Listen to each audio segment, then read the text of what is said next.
नमस्कार, आप देख रहे हैं तेज इंडिया लाइव न्यूज और मैं हूं आपके साथ रजत।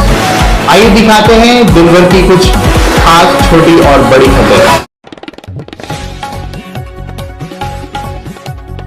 को बता दें खबर जनपद बिजनौर के धामपुर क्षेत्र से, जहां किशोरी से छेड़छाड़ के मामले में पुलिस ने 3 आरोपियों को गिरफ्तार किया है। वहीं बीती रात हिंदू संगठनों ने किया था जोरदार प्रदर्शन, जिसको लेकर पुलिस ने इस मामले में 3 आरोपियों को गिरफ्तार किया है। बता दें आरोपी नानी के यहां रह रही किशोरी से छेड़छाड़ करता था। आपको बता दें किशोरी से छेड़छाड़ के मामले में पुलिस ने 3 आरोपियों को गिरफ्तार किया है। वहीं बीती रात इस मामले को लेकर हिंदू संगठनों ने जोरदार प्रदर्शन किया था। मामला बिजनौर के धामपुर क्षेत्र का बताया जा रहा है, जहां आरोपी नानी के यहां रह रही किशोरी से करता था छेड़छाड़। बिजनौर के धामपुर से संवाददाता मोहित कुमार की देखिए खास रिपोर्ट। थाना धामपुर पर छेड़खानी के संबंध में एक एफआईआर संख्या 425/24 पंजीकृत हुई थी। इसमें वादिया द्वारा उसकी देवती को एक अज्ञात फोन नंबर से मना करने पर भी कॉल्स आने की बात कही गई थी। विवेचनात्मक कार्रवाई करते हुए आज दिनांक 6/9/2024 को धामपुर पुलिस द्वारा इस नंबर को ट्रेस करते हुए एक अभियुक्त को पुलिस हिरासत में लिया गया है। इसने पूछताछ में अपने अन्य 2 साथियों का नाम बताया है, जो उसी नंबर से तथा एक अन्य नंबर से कॉल करते थे। इलेक्ट्रॉनिक एविडेंस के आधार पर अन्य दोनों को भी पुलिस हिरासत में लिया गया है। सुसंगत धाराओं में चालान कर इन तीनों को माननीय न्यायालय के समक्ष प्रस्तुत किया जा रहा है।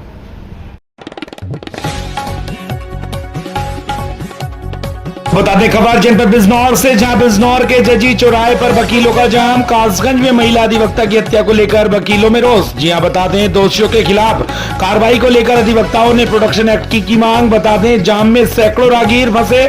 थाना कोतवाली शहर क्षेत्र के जजी चौराहे का पूरा मामला। बता दें इस वक्त की खबर जनपद बिजनौर से, जहां जजी चौराहे पर वकीलों ने जाम लगाया है। कासगंज में महिला अधिवक्ता की हत्या को लेकर वकीलों में रोष नजर आ रहा है। दोषियों के खिलाफ कड़ी कार्रवाई को लेकर अधिवक्ता प्रोडक्शन एक्ट की भी मांग की गई है। वहीं जजी चौराहे पर वकीलों का जाम में सैकड़ों राहगीर फंसे। और के कोतवाली क्षेत्र से हमारे संवाददाता गुड्डू भारती की देखिए खास रिपोर्ट। धरना प्रदर्शन कर रहे हैं। कासगंज की हमारी साथी अधिवक्ता मोहिनी तोमर की निःशर्त हत्या के विरोध में कर रहे हैं, क्योंकि उत्तर प्रदेश सरकार द्वारा अभी तक अभियुक्त की गिरफ्तारी नहीं हुई है और न ही जो है कोई ऐसी कार्रवाई हुई है। हमारे अधिवक्तागण लगातार मारे जा रहे हैं। मुरादाबाद में भी पिछली बार मेरी साहब की हत्या हुई थी, लेकिन सरकार हमारी हत्याओं पर कोई ध्यान नहीं दे रही है। हमारी प्रोडक्शन एक्ट की मांग चली आ रही है। सरकार आश्वासन देती है, लेकिन प्रोडक्शन एक्ट लागू नहीं करती है। जब तक मोहिनी तोमर के हत्यारे गिरफ्तार होकर नहीं होंगे और जब तक हम प्रोडक्शन एक्ट लागू नहीं होगा, वकीलों में आक्रोश रहेगा। हम सरकार से यह भी मांग करते हैं कि मोहिनी तोमर का परिवार बिल्कुल बेसहारा हो गया है।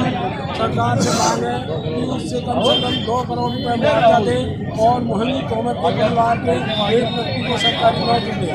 आज का आंदोलन हमारा इसी परिप्रेक्ष्य में है। अगर सरकार ने प्रोडक्शन एक्ट को लागू करने का सही समय बताया।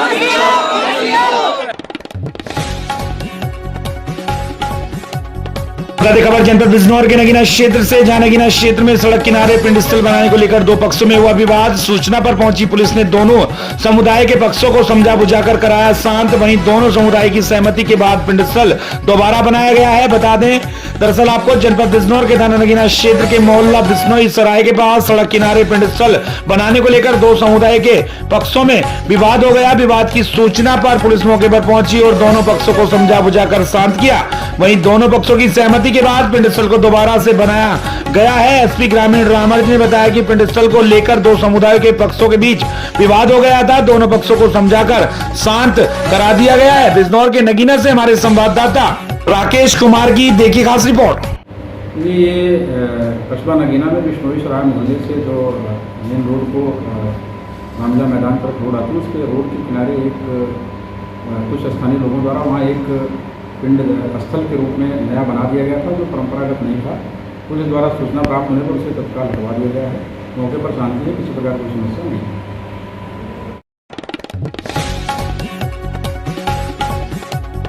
बता दें खबर उत्तर प्रदेश के जनपद झांसी के तहसील गरोठा ब्लॉक गुरसराय के अंतर्गत आने वाली ग्राम कटोरा का है, जहां के निवासियों द्वारा बताया गया है कि ग्राम में ही कार्य कर रही आंगनबाड़ी सहायिका द्वारा ग्राम के लोगों को 4 से 5 महीने में एक बार पोषाहार दिया जाता है और लोगों के हस्ताक्षर 4 से 5 महीने के रजिस्टर पर करवा लिए जाते हैं। यदि कोई इस पर आवाज उठाता है तो उसे धमकाया जाता है। जब इस महीने का पोषाहार दिया गया तो सारा पोषाहार एक्सपायरी डेट का निकला, जिस कारण लोगों द्वारा आंगनबाड़ी महिला से शिकायत की गई, पर आंगनबाड़ी महिला ने धमकाते हुए कहा कि लेना है तो लो, नहीं तो यह भी नहीं मिलेगा और जो जहां शिकायत करनी है वहां करो, मेरा कोई कुछ नहीं बिगाड़ सकता। लोगों द्वारा बताया है कि पोषाहार एक बार दिया जाता है और हस्ताक्षर 3 से 4 महीने में करा लिए जाते हैं और विरोध करने पर अभद्र भाषा का प्रयोग करती है।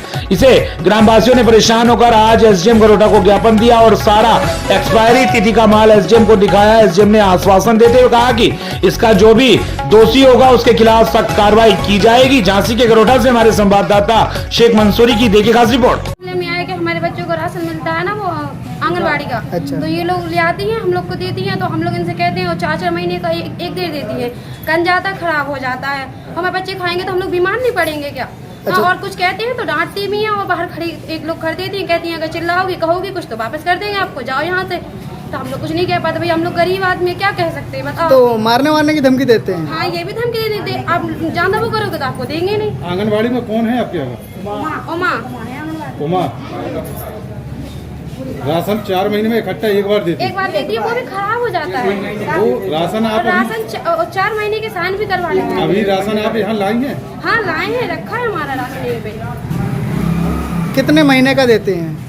4 महीने का एक बार देते हैं। और तुम्हें 4 महीने का देते हैं? साइन करवा लेते हैं, 1 महीने का देते हैं। 1 महीने से 4 महीने पे साइन करवाते हैं? हाँ, 4 महीने पे साइन करवाते हैं। अब आप लोग क्या चाहती हैं? हम लोग ये चाहते हैं हम लोग को न्याय मिले, हम लोग को बराबर जैसा आता है वैसा ही सही दिया चाहिए, हर महीने चाहिए, हर महीना दो। आपको एप्लीकेशन दी है? हाँ दी है, अभी भेजी है हमने। खबर हरियाणा के कुरुक्षेत्र से, जहां हरियाणा राज्य नारकोटिक्स कंट्रोल ब्यूरो प्रमुख ओपी सिंह अतिरिक्त पुलिस महानिदेशक के दिशा निर्देशों और पुलिस अधीक्षक पंखुरी कुमार के मार्गदर्शन में प्रतिदिन नशे के विरुद्ध प्रचार प्रसार करके लोगों को नशे से दूर रहने के लिए जागरूक किया जा रहा है। वहीं हरियाणा राज्य नारकोटिक्स कंट्रोल ब्यूरो के जागरूकता कार्यक्रम एवं पुनर्वास प्रभारी उप निरीक्षक डॉक्टर अशोक कुमार वर्मा राजकीय महाविद्यालय बहरिया पहुंचे और विद्यालय के प्राचार्य डॉक्टर सुशील कुमार की अध्यक्षता और प्रवक्ता अमित कुमार के नेतृत्व में 1 दिवसीय नशे के विरुद्ध जागरूकता कार्यक्रम आयोजित किया। ब्यूरो द्वारा रखे गए कार्यक्रम में 170 छात्र छात्राओं, 25 शिक्षकों और 18 अन्य कर्मचारियों ने भाग लिया। ब्यूरो के जागरूकता कार्यक्रम पुनर्वास प्रभारी डॉक्टर अशोक कुमार वर्मा ने नशे के दुष्प्रभावों पर प्रकाश डालते हुए बताया कि सामान्य रूप से नशे के 2 भाग हैं, एक प्रतिबंधित और दूसरा चेतावनी युक्त। नशे की परिभाषा समाज और राष्ट्र पर चर्चा करते हुए कहा कि कोई व्यक्ति नहीं चाहता कि उसके घर का कोई व्यक्ति नशा करे, लेकिन वह व्यक्ति अन्य लोगों के बच्चों के लिए नशे का सामान उपलब्ध कराने का कार्य करता है। विद्यार्थियों को जागरूक करते हुए डॉक्टर अशोक कुमार वर्मा ने कहा कि कोई भी नशा मनुष्य के लिए अच्छा नहीं है। इसके लिए भारत सरकार और हरियाणा सरकार नशा मुक्त अभियान के माध्यम से भी आपूर्ति की श्रृंखला को तोड़ने के साथ साथ मांग को कम करने का प्रयास कर रही है। नशा तस्करी में सम्मिलित अपराधियों सूचना अब निर्भीकता से दी जा सकती है। तत्पश्चात वे राजकीय मॉडल सांस्कृतिक वरिष्ठ माध्यमिक विद्यालय थाना पहुंचे, जिसमें 390 छात्र छात्राओं, 26 शिक्षकों, 32 अन्य कर्मियों ने भाग लिया और यह कुरुक्षेत्र जिले में 352वां जागरूकता कार्यक्रम था। दोनों स्थानों पर कार्यक्रम के पश्चात नशे से दूर रहने की शपथ दिलाई गई। हरियाणा के कुरुक्षेत्र से संवाददाता सुरेश वर्मा की देखिए खास रिपोर्ट।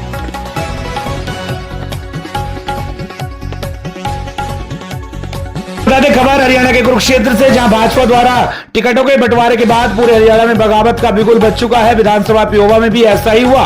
पार्टी हाईकमान द्वारा कवलजीत सिंह अजराना को प्रत्याशी घोषित होने ही पार्टी पदाधिकारियों व कार्यकर्ताओं में रोष फैल गया और बीते 5 सितंबर बृहस्पतिवार को पदाधिकारियों व कार्यकर्ताओं ने बैठक करके कहा कि कवलजीत सिंह अजराना बाहरी प्रत्याशी को वे कभी स्वीकार नहीं करेंगे। बैठक के पश्चात मेन चौक पर जमकर प्रदर्शन किया। उन्होंने मांग की थी कि स्थानीय प्रत्याशी घोषित किया जाए। अब दूसरे दिन शुक्रवार को रामलीला भवन में दोबारा पदाधिकारियों व कार्यकर्ताओं ने मीटिंग में विचार विमर्श के पश्चात पत्रकारों से बातचीत करते हुए रामधारी शर्मा ने जानकारी देते हुए बताया कि उन्होंने बताया बाहरी प्रत्याशी की टिकट पेहोवा से रद्द करके स्थानीय व्यक्ति को टिकट देने के मांग पार्टी के जिला स्तर पर बैठे पदाधिकारियों तक पहुंचा दी।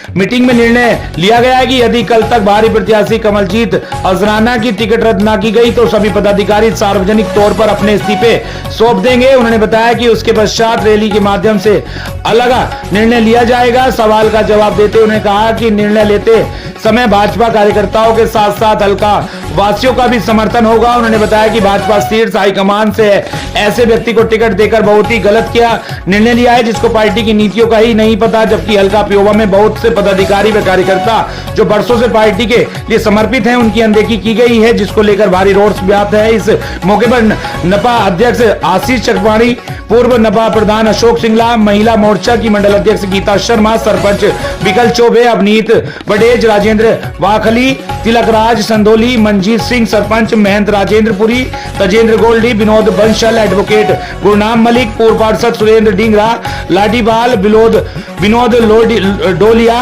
कैशिंगपाल, तरण वाटेज, राकेश पुरोहित, रघुवीर मोरथली आदि काफी संख्या में कार्यकर्ता मौजूद रहे। कुरुक्षेत्र से संवाददाता सुरेश वर्मा की देखिए खास रिपोर्ट। तो मैं संदेश देना चाहता हूं कि आज भारतीय जनता पार्टी का पेहवा का एक कार्यकर्ता भारी रोष में है और उसके अंदर आग लगी हुई है, क्योंकि हमने 2014 में आपकी बात को माना और दम से हमने चुनाव लड़वाया। वो अलग बात है कि हम हार गए। हमने आपकी बात को मानकर 2019 में यहाँ से सीट जितवा कर भेजी, वो भी आपने बाहर से दिया था। कितनी बार हम आपको बर्दाश्त करेंगे आपके निर्णय को। पेहवा का एक कार्यकर्ता आज स्थानीय कार्यकर्ता को चाहता है और कई बार इसके आपके संगठन को आपके माध्यम से भी और हमने मिलकर भी ये मैसेज दिया कि हमें स्थानीय कार्यकर्ता चाहिए और वो कोई भी हो। और जब तक स्थानीय कार्यकर्ता नहीं घोषित होता तब तक भारतीय जनता पार्टी का कार्यकर्ता बिल्कुल साथ नहीं देगा। अगर जरूरत पड़ी तो प्रदर्शन भी करेंगे, अगर जरूरत पड़ी तो सारे इस्तीफा देंगे, अगर जरूरत पड़ी तो दूसरी पार्टी ज्वाइन करेंगे।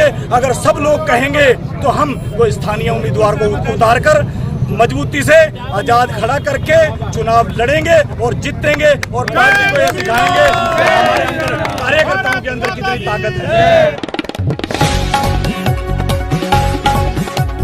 मैं सोहन इसाक, जिला प्रभारी, Tej India news live TV channel. अभी हम मौजूद हैं पश्चिमी चंपारण बगहा अंतर्गत मधुबनी प्रखंड, जबकि यहाँ खोताहवा पंचायत है,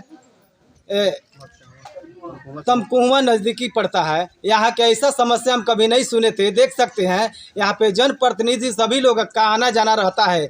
आज तक ये सड़क का हालत ऐसा है कि यहाँ पे जो भी पढ़ने वाले बच्चे छात्र छात्रा हैं यहाँ पे गिर जाते हैं और कपड़ा खराब हो जाती है। यहाँ के गरीबी हालत चल रहा है। यहाँ पे देखने वाले कोई नहीं है। अभी यहाँ पे समस्या के लिए हम जानने के प्रयास करते हैं। यहाँ कुछ लोग ग्रामीण हैं जो आक्रोश में है। आपका नाम क्या हुआ? सबसे पहले आपको नमस्कार। मेरा नाम डॉक्टर मुलायम यादव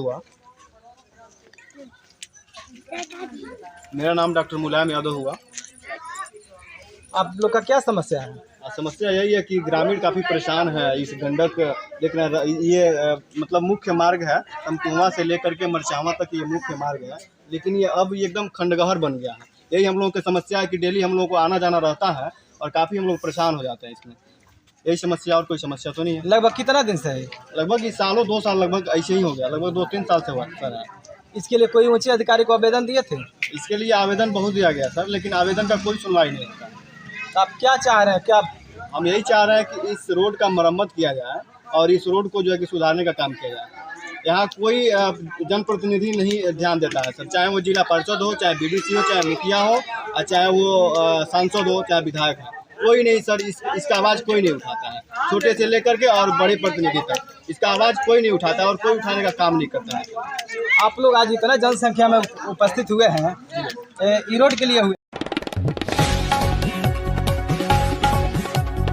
बता दें खबर छत्तीसगढ़ के जिला मुंगेली से, जहां कलेक्टर राहुल देव के निर्देश अनुसार डिप्टी कलेक्टर अजय सतरंज एवं उप संचालक समाज कल्याण विभाग ने जिले के बघेरा में संचालित एकीकृत पुनर्वास केंद्र का निरीक्षण किया है। उन्होंने वहां संचालक से मरीजों की संख्या और उन्हें दिए जाने वाली सुविधाओं के संबंध में जानकारी ली और आवश्यक निर्देश दिए। उन्होंने वहां मरीजों को मिलने वाले भोजन एवं साफ सफाई आदि व्यवस्थाओं का अवलोकन किया। इस दौरान उन्होंने मरीजों से चर्चा कर मिलने वाली सुविधाओं के संबंध में जानकारी ली। उन्हें पंजियों का भी अवलोकन किया। डिप्टी कलेक्टर ने पुनर्वास केंद्र को साफ सुथरा रखने तथा अन्य आवश्यक सुविधाओं से सुसज्जित रखने के निर्देश दिए। इस दौरान संबंधित विभाग के अधिकारी भी मौजूद रहे। मुंगेली से संवाददाता अतुल गुप्ता की देखिए खास रिपोर्ट।